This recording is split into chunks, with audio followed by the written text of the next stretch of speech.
Hello everyone, welcome back to the channel. In this video, I'm going to show you how to use Tabby in Noon UAE. So in order to do it, you first have to launch your Tabby mobile application and then you just have to log in into your account. After that, you just have to simply use the search bar in the top and you need to simply search for Noon.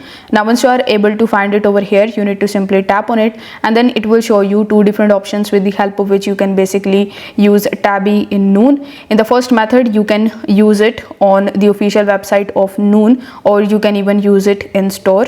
So for using it on the official website of Noon, you just have to simply select your favorite item, and at the time of checkout you need to select Tabby. Then you need to provide your debit or credit card details and make your payment, and you need to pay your first installment in order to complete your purchase. So if you tap on the visit online store, it will redirect you on noon.com, where you just have to simply follow these steps, and at the time of checkout you need to use Tabby, and this way you will be able to basically purchase the items from noon.com. So if this video helped you out, don't forget to like the video and subscribe to the channel. Thank you so much for watching.